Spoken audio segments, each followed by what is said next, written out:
Yes, we are back. We are back, and this time with a bang, with a freaking bang. I don't know how long we're going to stay online with tips on Tuesdays because it does get a little tiresome sometimes.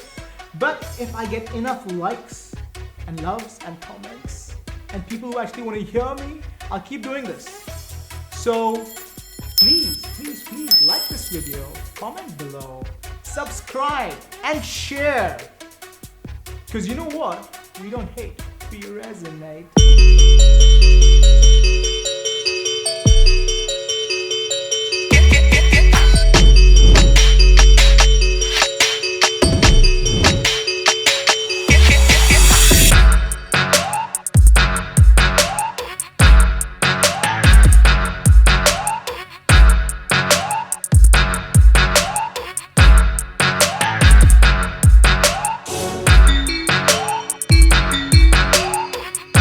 One question I get asked the most is, when should I quit my job and become a full-time creative?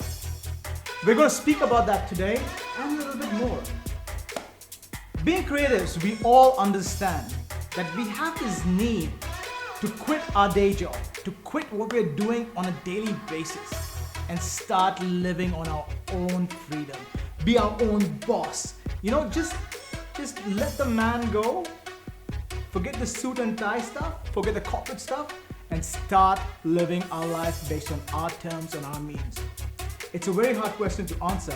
When exactly should we quit our jobs and become a creative? But I was reading a blog by a guy called Seth Godin. He writes about 16 questions for any free agent.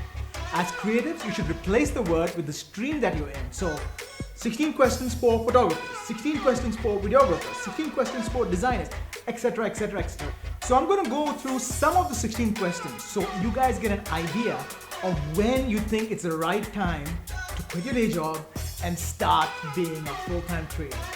So the first question he asked is, who are you trying to please? This is a very, very pivotal question. Because if you do things to please a certain person, whether it be your family members or friends or whoever, you may be doing it for the wrong reasons. It's Gary Vee who says, don't try and please your parents. I know, it's strange, but you know, every time we try and please our parents, they want us to do something and we want to do the complete opposite. And sometimes because our dreams and our aspirations are completely different from what our parents want, we end up sacrificing what we want to do so that they would be happy. This question holds more true when you're actually doing work for a client and you're trying to please your peers or your colleagues in the same industry. Listen. It's never about them. It's always going to be about your final client. I hope you're doing it to please your client. I hope you're trying to please your client more than even yourself. Yes, you should be happy with the work that you put out, but end of the day, it's your client's work, it's your client's goals, it's your client's project. So please your clients. I'll let you answer this however you want to do it. So the next question he asked is, are you trying to make a living, make a difference, or leave a legacy? Me, honestly, I believe in leaving a legacy. Whatever I do right now is to leave a legacy behind. I want to do something so creative that it is remembered for years and years and days to come. Even after I go away, which is hopefully not soon because I'm only 21, but even after I go away, I want to be remembered in such a way that, hey, Joe made a difference. Joe has left a legacy behind that everyone can see. It's like Van Gogh when he did his famous painting. He left a legacy behind so that everybody else could see what his work was. I want to live a life that leaves a legacy behind.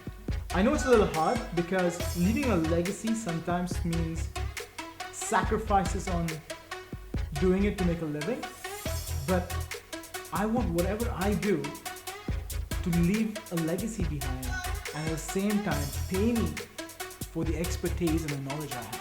I'm not going to go through all 16 questions, but I'm just going to go through a few of them.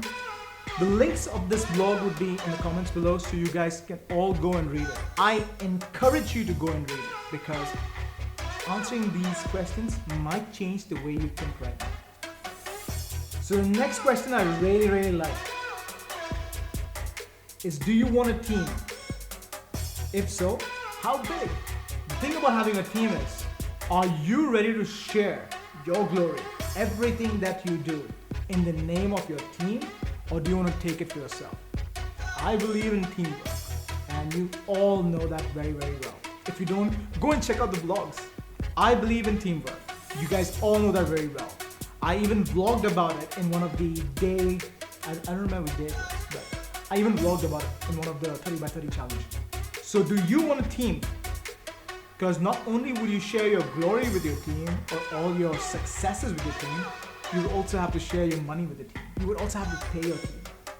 So think about it. Do you just want to be a solopreneur, or do you want to be somebody who provides not only for your family, but for your team as well? His 7th question is, are you prepared to actively sell your stuff? Or are you expecting that the buyers will walk in the door and ask for it? This is such an epic question, because if you think you've got such a good product that people will come and flock to you every day, let me remind you that anything that is hype lasts only for a while. After that, you have to get back into the hustle, you have to get back into the grind, you have to go out there and push yourself. Just because you feel you're entitled doesn't mean somebody's gonna come up to you and say, hey, listen, I love what you're doing, can you do this for me and I'll pay you money. Being a creative, I know that anyone with a phone can do what I do. He can go and take pictures, go to the client and say, hey, I got a good picture for you. There you go. So I know that there's a lot of hustle involved. I have to go and approach my targeted client. Yes, I select who I want to work with and I approach them. I don't take work from people who contact me all the time, but I would always like to work with the people I want to shoot for or I want to work with. Does that make sense? I hope that makes sense. His 12th question is also something I really, really, really like. How long can you wait before you feel as though you're succeeding? This is a question that we have to answer. Because when you leave your monthly paying job that pays you X amount of money that's good enough for you to survive, and you know this income is not coming in, I know I put a time limit for myself that if I don't see money coming in to a certain time, I would go out there and look for another job. I'll be very honest with you. So how long do you think you can wait? How long do you think you can sustain yourself with the savings that you have?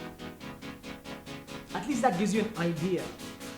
So maybe if you don't have savings right now, do a small calculation that I need X amount of money to survive for 6 months. In that 6 months, I can go out there, promote my services, promote myself, look for clients and get those clients on board. And once those clients come in, I'll be able to go out there and sell services and get a constant inflow of income. I hope that makes sense. His 15th question is something I ask myself every day. How close to failure, wipeout, and humiliation are you willing to fly? And while we're on the topic, how open to criticism are you willing to be? What does failure look like to you? What does failure look like? What if you fail? What if everything goes down south? What if what you wanted to do in the time that you set, the time limit that you set for yourself, if it all fails? What if all the money that you had is gone? What if your bank account was hacked and all the money was taken out? What would you do then? What would you do when you fail? Would you give up? Would you curl up in a corner? Would you just want to be left by yourself? Would you get up and try again? What would you do? What would you do? I've come to failure in the last couple of months so many times. I've come so close to failure so many times in the last couple of months that I had decided to give up one day. But every day I wake up and I tell myself, this is the day. This is the day when I'm going to succeed. Well, at least that's me. I don't know about you. So what does failure look like to you? And what if you fail? Are you ready to take criticism from anybody? Is there anybody who's mentoring you? Is there anybody who's ready to tell you, hey Joe, you've done this wrong? I have mentors in my life. I have people that I can relate to, rely on, that give me advice, and at the same time, provide me insights to what I'm doing wrong. I think everybody needs a mentor. Please don't come to me, I'm not a mentor. Right now, the only thing I'm focusing on is getting Resonate off the ground and soaring. So can I dab like, whoa? Okay, so I just had to go out of character. And the 16th question is, what does busy look like? For the first time in my life, my calendar is blocked out for 3 to 4 weeks in advance. Like, I don't have time to spend with my friends. I don't have time to spend for myself. I don't remember the last time I actually watched a movie in the cinema. And you guys know how much I love watching movies. 3 months, guys, it's a long time. Are you ready to sacrifice everything you like, everything that you love for what you believe in? I was. And I hope you guys can as well. I was ready to sacrifice it. I've come to a point where my friends don't understand me, my family don't understand me, people close to me don't get the reason why I am not accessible. It does hurt a little sometimes, but keeping the bigger picture in mind, my end goal, I know what I have to do to be successful right now. And it's not going to be forever, it's just for a short time. But the initial stages in which I am in right now, it's all about the hustle. It's all about pushing yourself. It's all about pushing yourself so that you're successful. So if you guys are thinking about quitting your jobs and becoming a full-time freelancer or a full-time creative or a full-time photographer, videographer, graphic designer, whatever, read these 16 questions, answer them, and based on what your answers are, then you can assess whether you're in a place or a position to quit a job and to start all over again. I hope what I covered today resonates with you guys. See what I did there? I just put resonate in between my message. Plug. But really, I really hope it resonates with you guys. Please subscribe to our channel, like this video, and leave a comment below. I would really like to know when you think you should become a full-time creative or full-time business owner or full-time entrepreneur. Well, anyway, till next time, this is Joe saying peace out.